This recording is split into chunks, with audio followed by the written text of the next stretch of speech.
The email landed in my inbox at 7:42 a.m. Subject line, Workstation Reassignment and Equipment Cost Recovery. At first, I thought it was a phishing attempt. The formatting was weirdly formal, the tone stiff and almost sarcastic, but the signature was real. From David P., Chief Operations Officer, Interim CEO.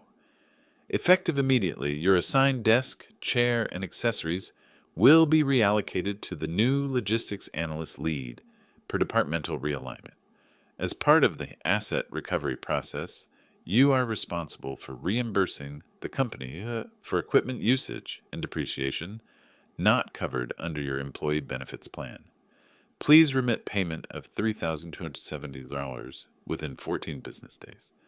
I read it 3 times before I even noticed the PDF attachment. An itemized invoice. Ergonomic chair. Used. $250 dual monitor arm. $480. Onboarding and workflow training package. $540. My desk was still warm from the coffee I'd just set down when David stepped out of his glass office. He had that permanent half-smirk of a man who thought sarcasm was a leadership style. "Morning, Chris," he said loudly enough for the open floor to hear. "We're doing some seat changes today. You don't mind shifting to the hot desk, right? You're a flexible guy." Every head turned. You could almost feel the oxygen thin out. "Sure," I managed. "But the email—" "Oh, that," he waved a hand. "Standard procedure. Everyone's replaceable, right?"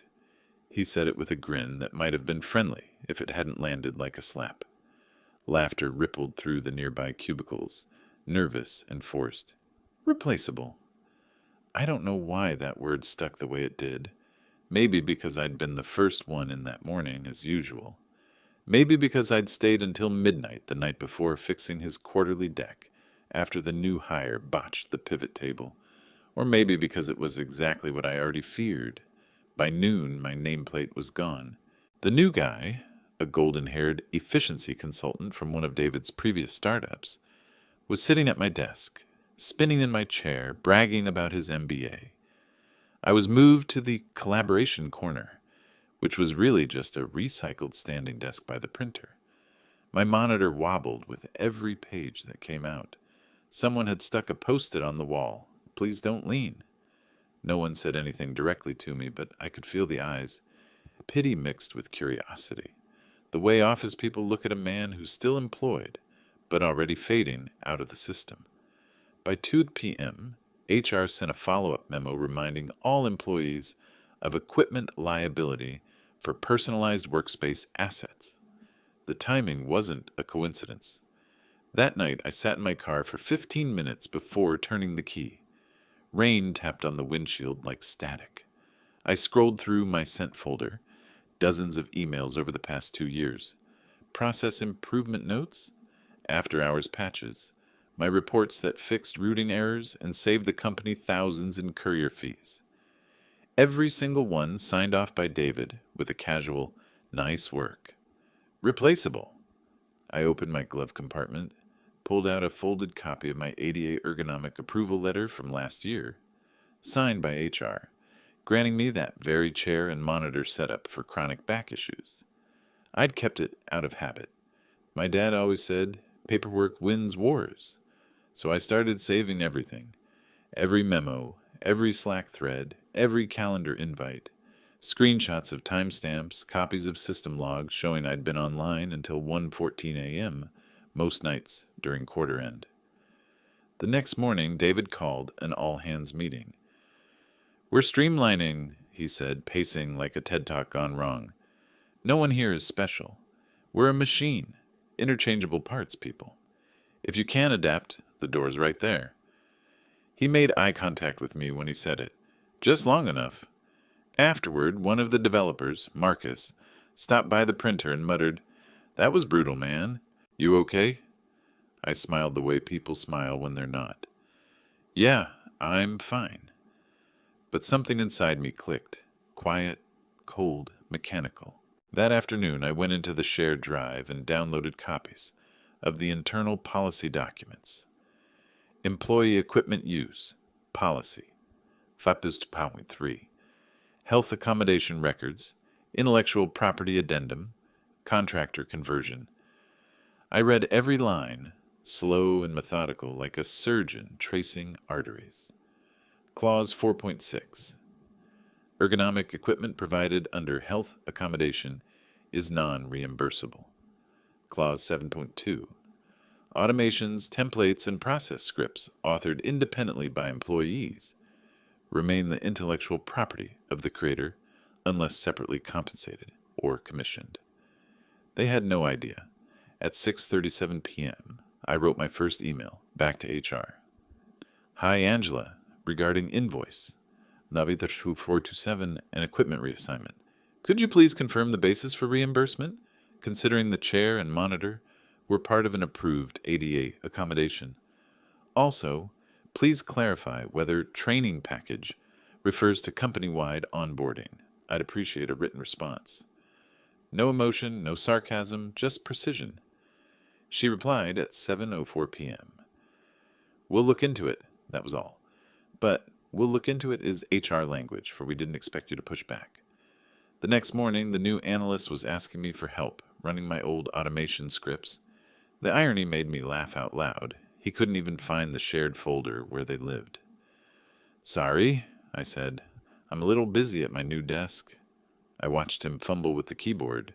The system froze twice before lunch. Routing delays piled up in the client queue.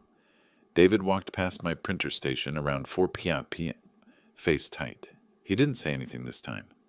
When I got home that night, I opened a blank folder on my desktop and named it Replaceable. Inside, I started a timeline. Every insult, every unpaid overtime, every policy breach, cross-referenced with dates and signatures. It wasn't revenge yet. It was just documentation. But as I scrolled through the day's emails one last time before bed, something caught my eye. A new thread from HR, CC'd to David. Please confirm that cost recovery applies only to voluntary separations, not active staff. They'd already realized their mistake. I leaned back, exhaled, and clicked Save All Attachments. Tomorrow, I decided, would be a good day to start taking notes in earnest. By Monday, the office smelled like burnt coffee and desperation. The weekend had broken something, not just the routing calendar, but the illusion that David's realignment was under control. When I walked in, my old desk, his new desk, was surrounded by 2 developers, 1 IT tech, and a half-eaten bag of trail mix. The monitors were black. The automation scheduler, the one that handled every delivery route for our West Coast clients, hadn't triggered in 72 hours. Chris, the tech said, looking almost embarrassed, you wouldn't happen to know why the batch scripts aren't executing, would you? I looked at the screen. A single dialog box blinked. Script path not found. I didn't say anything for a few seconds, just enough to let the silence grow teeth. I can take a look, I said finally, if David approves. The tech's eyes flicked to the glass office. David was on a call, waving his hands like he was conducting an orchestra made of excuses. The tech sighed. Forget it. I'll ask him.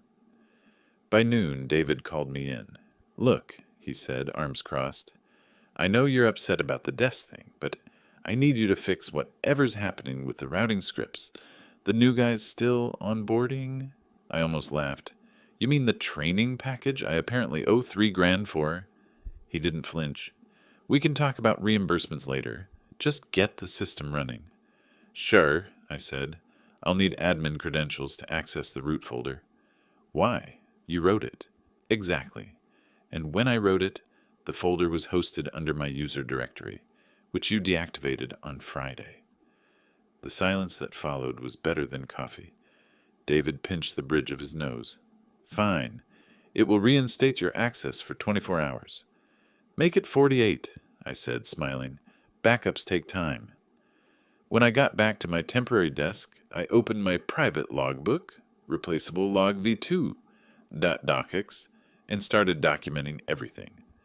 Access reinstated at 1:12 p.m. CEO verbal directive to repair mission-critical scripts. Client queue delays documented.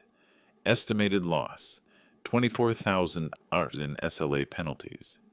At 3 p.m., HR pinged me. "Hi, Chris, just checking in on your invoice dispute. Leadership has reviewed your concerns. They've determined that the charges are valid as part of your extended workstation usage beyond your standard agreement." I stared at that sentence for a full minute. Extended workstation usage? I'd been in the same chair for 2 years.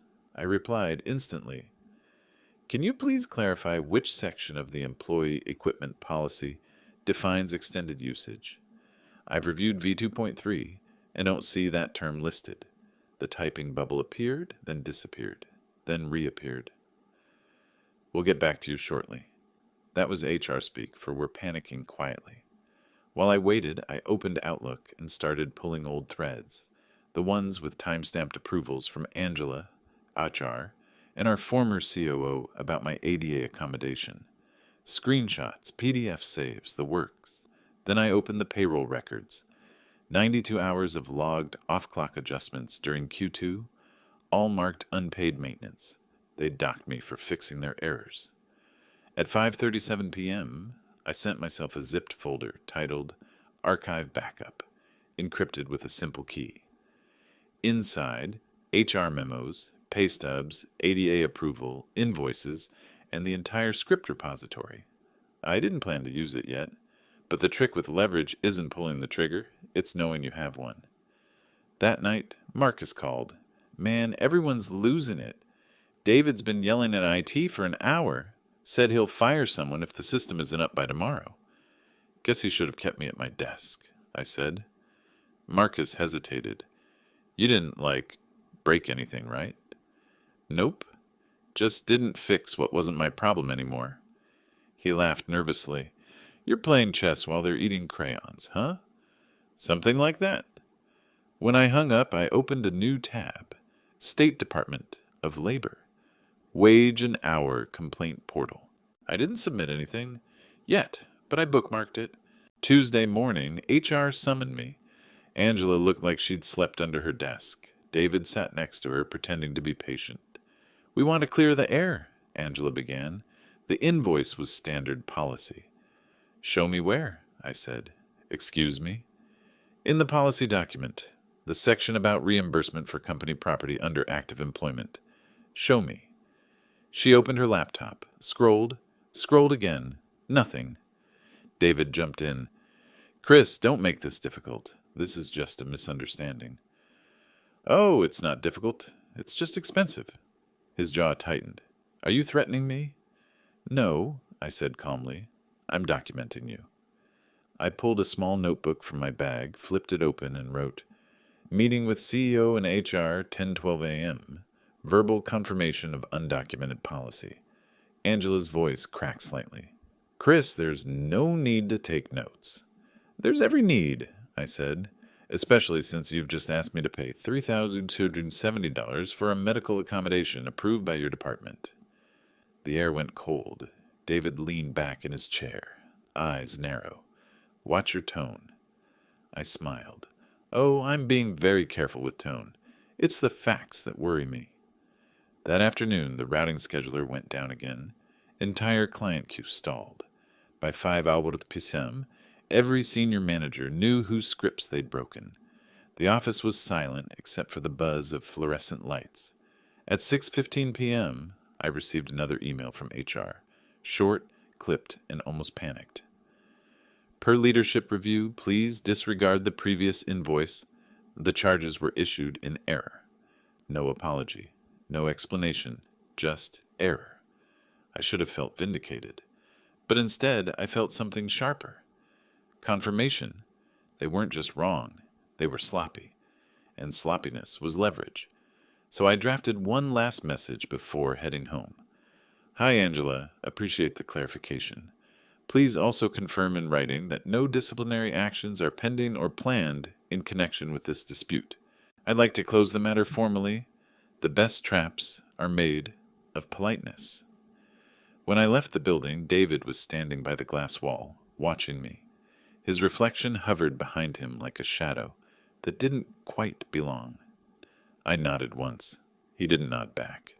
In the parking lot, my phone buzzed. Marcus again. Dude, rumor is David's blaming you for the downtime. Let him, I said. It'll make the next part easier. What next part? You'll see. That night, I opened a fresh document in my Replaceable folder. Title Phase 2, Liability Prep. At the top, I typed one line in bold. If they want to play policy games, we'll play them by the book. And then beneath it, a new heading. Step 1. Get everything in writing. By Wednesday, the office tension had thickened into something almost physical, like walking through static. Everyone pretended to work, but eyes kept darting toward David's office. Rumor had it he'd yelled at the client liaison in front of a vendor call that morning. Operational negligence, he'd said. Everyone knew what he meant. Me. I didn't mind. Let them talk. The louder they got, the quieter I became. And quiet, I was learning, made people nervous. At 9:47 a.m., an email from David hit my inbox. Subject: clarification of invoice dispute. I opened it. Pulse steady. Chris, after further review, HR has confirmed that your workstation reimbursement remains valid under Section 8.2 of the Employee Assets Policy. You were provided premium ergonomic equipment and customized workflow training beyond the scope of your original position.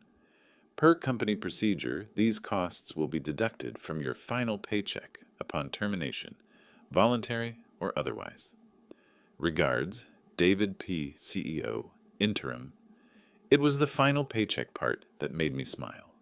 The man had just threatened retaliation in writing. I didn't reply immediately. I wanted it to sit there. Timestamped, archived, perfect. Then I opened my log, 9:47 a.m., CEO email confirming illegal wage deduction threat under wage and hour law, Sekimanius 29, CFR, Part 531.35. No employer may make deductions that reduce wages below minimum due. Then I picked up my phone. Hey, Morgan, it's Chris. Morgan was an employment attorney a friend had recommended 2 nights ago. She'd sounded half asleep when we first spoke, but now she was sharp, awake, and interested. Morning, she said. You got something new for me? Oh, yeah, I said, attaching the email. He just gave us everything we needed. She whistled when she saw it. Wow, he really typed, deducted from final paycheck? That's textbook retaliation. Do nothing. Just save it. We'll let him dig deeper. I laughed quietly. He's good at that. Document everything, she reminded me. And whatever you do, don't delete or modify company data. Just watch. I'm way ahead of you. That afternoon, David summoned me for a chat. No HR this time, just him, standing behind his glass desk, pretending to look at spreadsheets. Close the door, he said. I did. You're making this harder than it needs to be, Chris. Am I? He sighed. You've been with us a while. You're good at what you do. But the culture's changing. We need people who can align with new expectations. New expectations like paying for medical equipment? His eyes flicked up. Watch your tone. Tone's fine, I said. Policy's the problem. He stared at me for a long moment, then leaned forward. You think HR is going to save you? I am HR right now. Good, I said. Then you can reply to my next email yourself. He blinked. What email? The one where I ask for written confirmation that you're deducting from my wages. His smirk faltered, just for a second. I don't owe you anything in writing, I smiled. You already did. He didn't answer, just gestured toward the door. Get back to work. I did, but not for him. That night, my apartment was dim except for the blue light of my monitor. Coffee gone cold, a half-eaten sandwich forgotten beside the keyboard. My folder, Replaceable. Phase had doubled in size. Every message, every threat, every misunderstanding. I added a new section, Wage Theft, Evidence.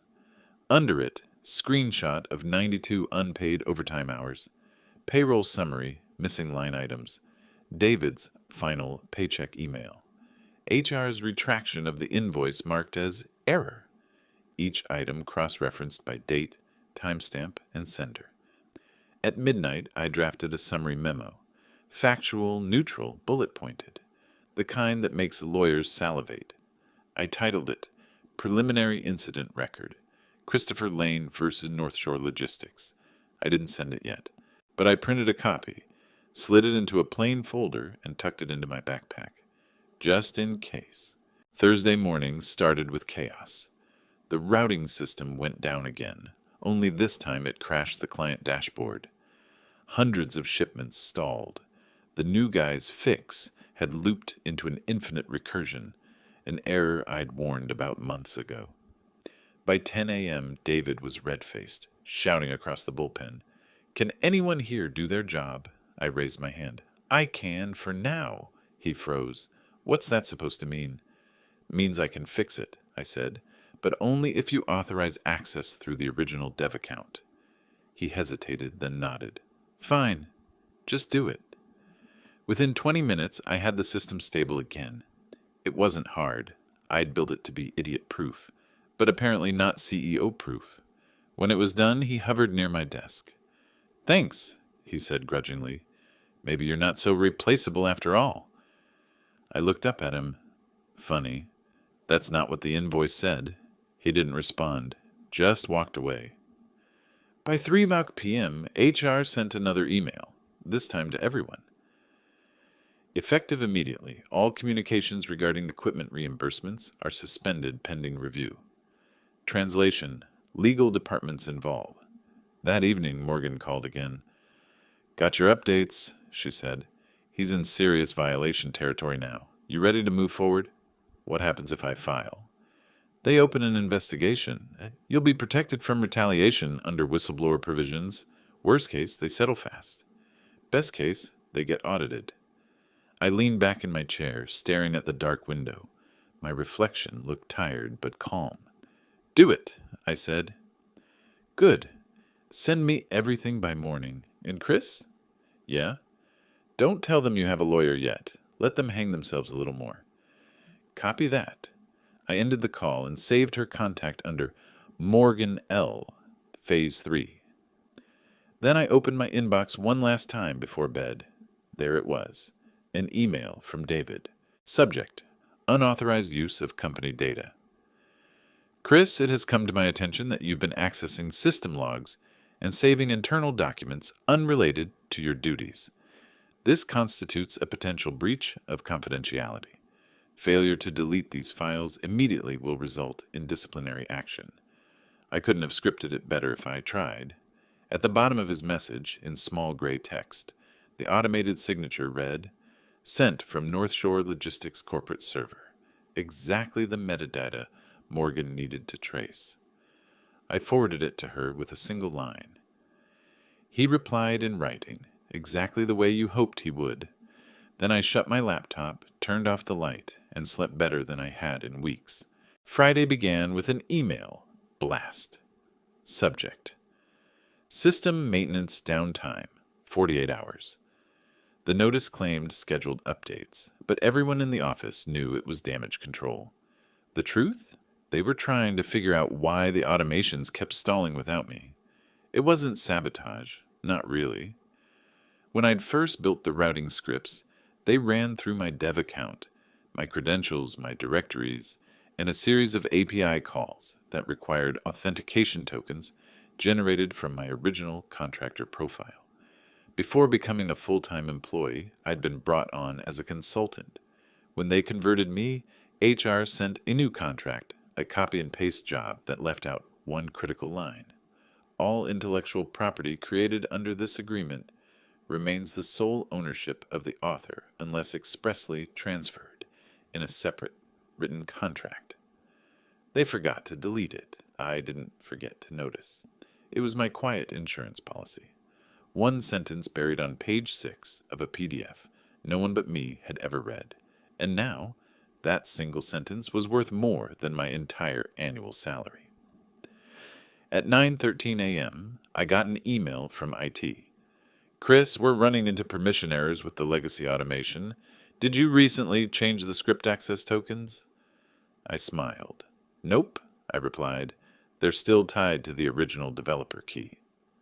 10 minutes later, David stormed over to my temporary desk. His tie was crooked, his eyes bloodshot.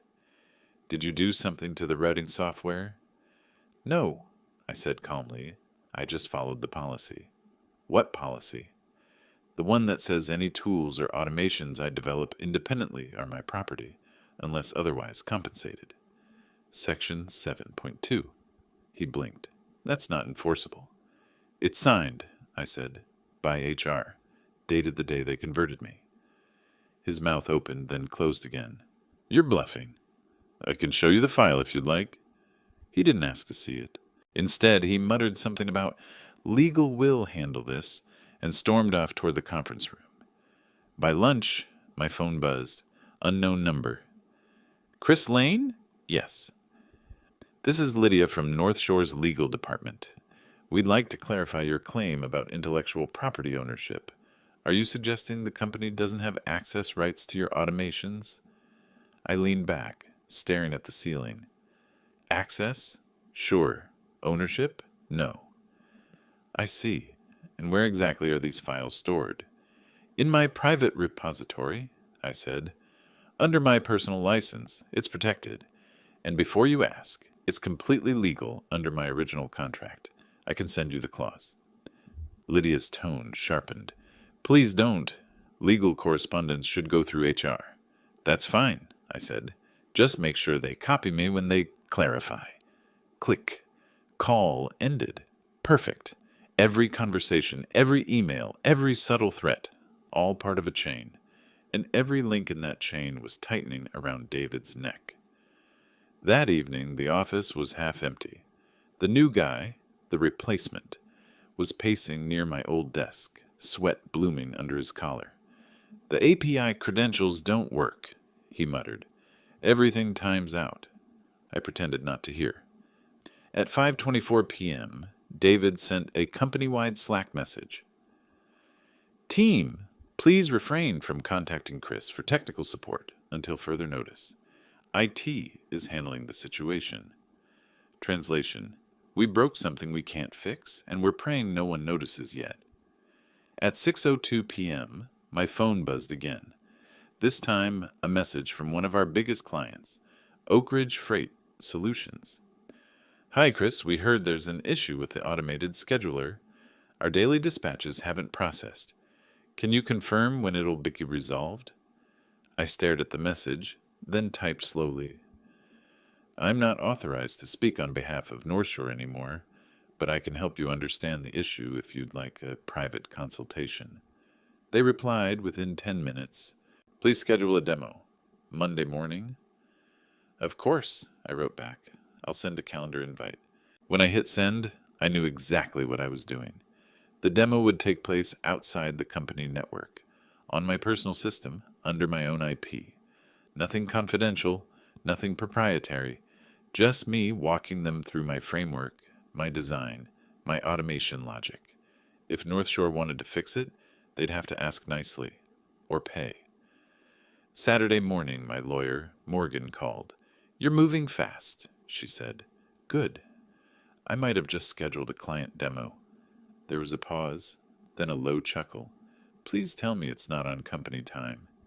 "It's on mine." "Perfect. Document that." "I have." She exhaled. "Then here's what comes next. You file your wage theft complaint Monday. I'll handle the retaliation claim. You just keep doing what you're doing, calmly, politely, and by the book. You're the iceberg, they're the Titanic." "I like that," I said. "Icebergs don't move fast, but they sink everything that hits them." Morgan laughed. "Exactly." Sunday night, I prepared for the demo. Cleaned up my slides, backed up my logs, organized my files. I even dressed the part. Pressed shirt, clean shave, quiet confidence. Before bed, I opened my laptop one last time and read through the clause again. The one sentence that started it all.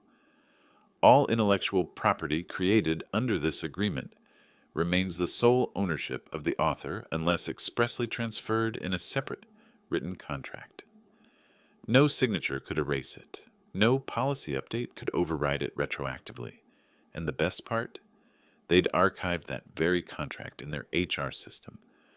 Time-stamped, encrypted, immutable. Even if they wanted to change it, the audit logs would betray them. I closed the document, shut the laptop, and whispered to the empty room, "Replaceable, huh?" Monday would prove otherwise. Monday morning began with the kind of silence that only exists right before something breaks. The office lights flickered, the air hummed, and somewhere beyond the partitions and keyboards, I could feel the pressure shifting, like a storm forming behind glass. At 8 a.m. sharp, I hit send on 2 emails. One went to Morgan with the subject line, "Wage Theft Submission, Filed." The other went to the State Labor Board attaching the PDF Morgan had drafted over the weekend. It contained everything: pay records, time-stamped overtime, David's final paycheck email, HR's invoice threats, and the ADA accommodation letter. 43 pages, airtight and dated. By 8:07 a.m., the submission receipt landed in my inbox. Your complaint has been received. Case number 2224-61119. An investigator will contact you within 72 hours. It took only 2. At 10:19 a.m., I got a call. "Mr. Lane, this is Investigator Reynolds from the State Labor Board. We'd like to verify some of your details." "Sure," I said, pretending to sound surprised. He continued, "The company's payroll and HR documents don't match your reported hours. We'll need you to forward your digital copies directly to our case folder." "Already zipped and time-stamped," I said. "Sending now." Reynolds chuckled. "I can see you're organized. That's good. Expect contact from North Shore's legal counsel soon. They've been notified of the investigation. Thanks for the heads up." When I hung up, I leaned back and let out a long breath. I wasn't nervous. I was prepared. At 11 a.m., the Oak Ridge freight demo began. We met over Zoom. 3 executives, 2 tech specialists, and me. I walked them through the same automation logic I'd built for North Shore. How it allocates routes dynamically, I explained, based on load weight, vehicle type, and regional dispatch rules. It's not proprietary, just clean logic and efficient coding. They were impressed. "So this was your design entirely?" one of them asked. "Yes, authored under my personal license before my employment conversion." The CFO nodded slowly. "Interesting." After 40 minutes, the meeting ended with polite handshakes and corporate smiles. But one of them lingered in the call. "Chris, off the record, we've been having issues with North Shore for months. If you're ever looking for something new, call me." "I might do that," I said, smiling faintly. Back at the office, chaos had a smell. Burnt coffee, old carpet, and stress. David's door was closed. HR was whispering. The new analyst looked like he wanted to disappear into his keyboard. At 2:40 p.m., my Outlook pinged with a message from Lydia, the legal rep. "Mr. Lane, please be advised that an inquiry from the Labor Board has been initiated. We'd appreciate your cooperation and discretion during this process." I typed back immediately. "Of course, I'm happy to cooperate fully. Please ensure all future correspondence is conducted in writing." Within a minute, she replied, "Understood." Perfect. At 3:30 p.m., David's door slammed.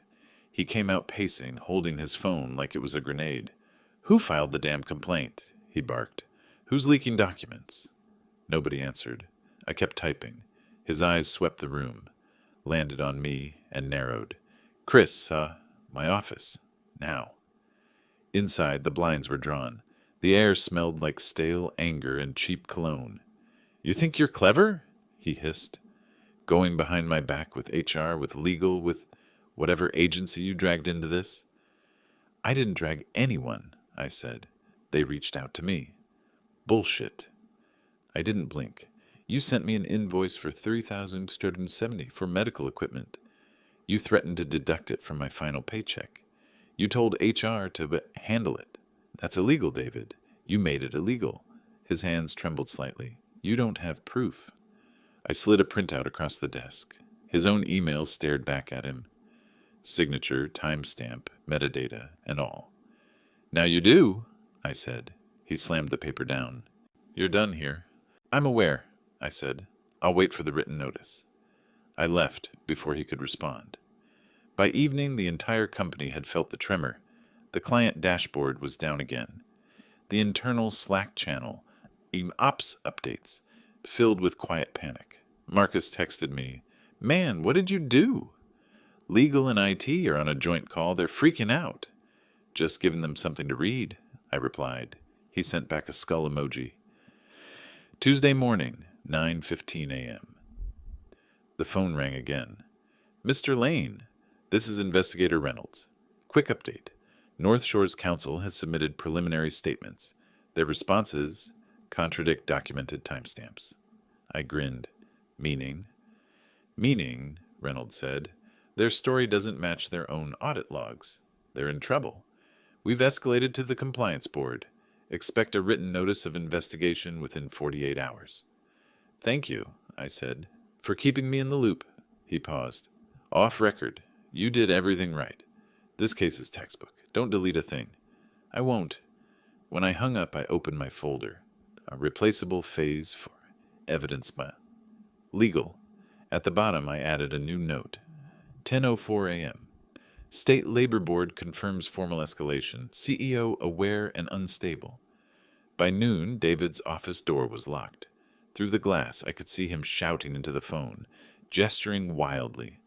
HR looked pale. The new analyst avoided eye contact.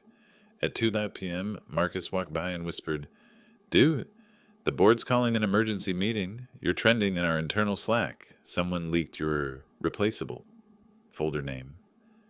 I smiled. "Good. You wanted that? Every revolution needs a rumor." That night, Morgan called.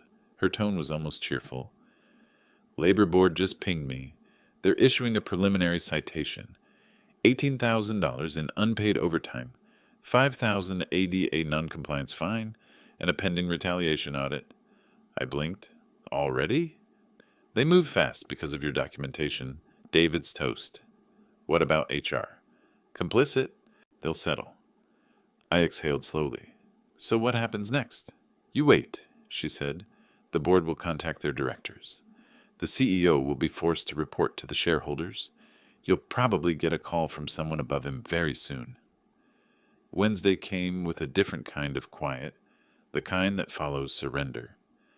David's office was dark. HR looked like they'd seen a ghost.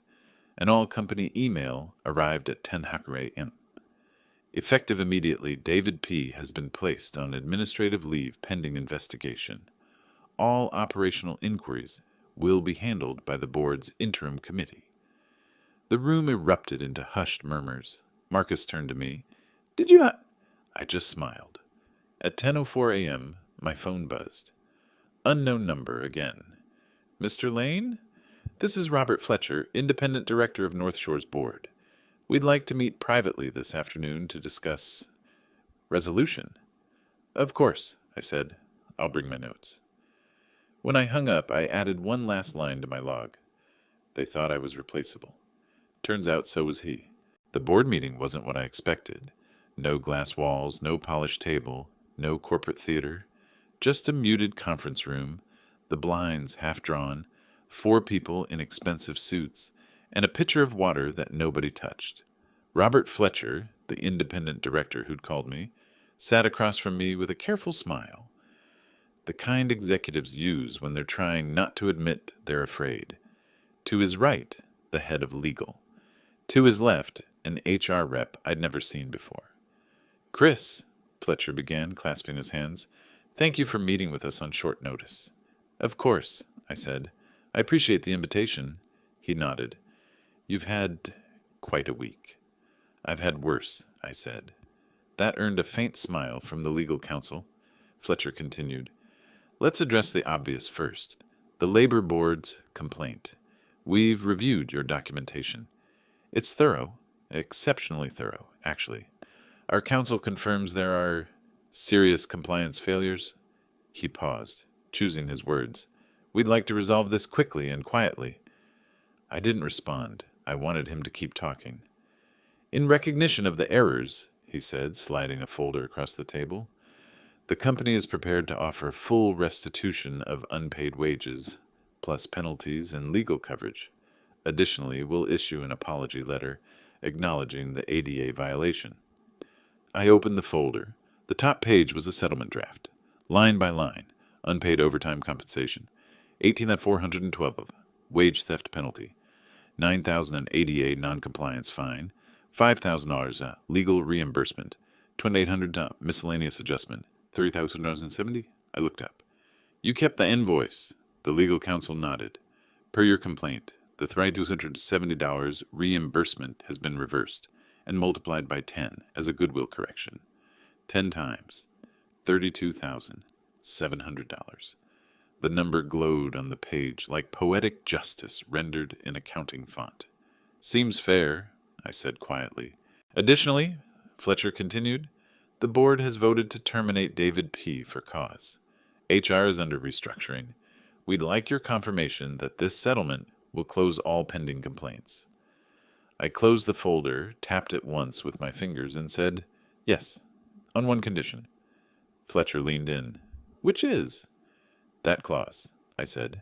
Section 7.2. Ownership of my automation scripts. The company will formally release all claims to that code. I want written acknowledgement that it's mine and mine alone. The lawyer didn't even blink. Done. He drafted it on the spot. A single paragraph at the bottom of the agreement. All intellectual property authored by Christopher Lane under his prior contract remains his sole and exclusive property. North Shore Logistics waives any claim, usage, or derivative right thereto. He signed it. I signed it. And just like that, the war was over. Walking out of the building for the last time felt strange. Not triumphant, not even angry. Just quiet. The parking lot shimmered in the heat. My reflection stared back at me from the driver's side window. Older somehow. Not broken, just done, pretending to be smaller than I was. When I got home, I set the settlement folder on my kitchen counter. I didn't open it. I didn't need to. I knew every number, every word, every scar it covered. Instead, I made coffee and sat down at my desk. My desk, the one they'd said I couldn't keep. The same ergonomic chair, the same monitor arm, paid for twice over now. And then an email notification blinked on the corner of my screen.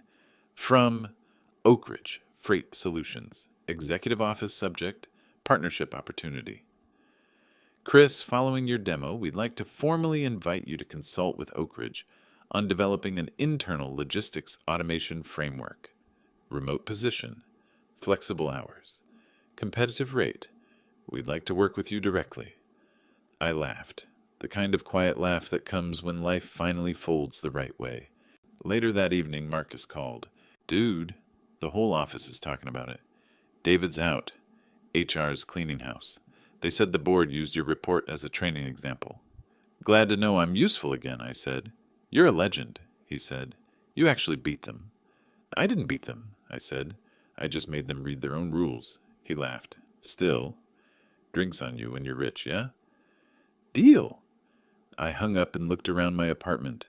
The soft glow of the desk lamp, the hum of my computer, the quiet satisfaction of a storm survived. On my screen, a single open document waited. The last page of the logbook I'd kept since this all began. Replaceable, final.docs. I scrolled to the bottom and typed. October 14th, 2024. Settlement finalized.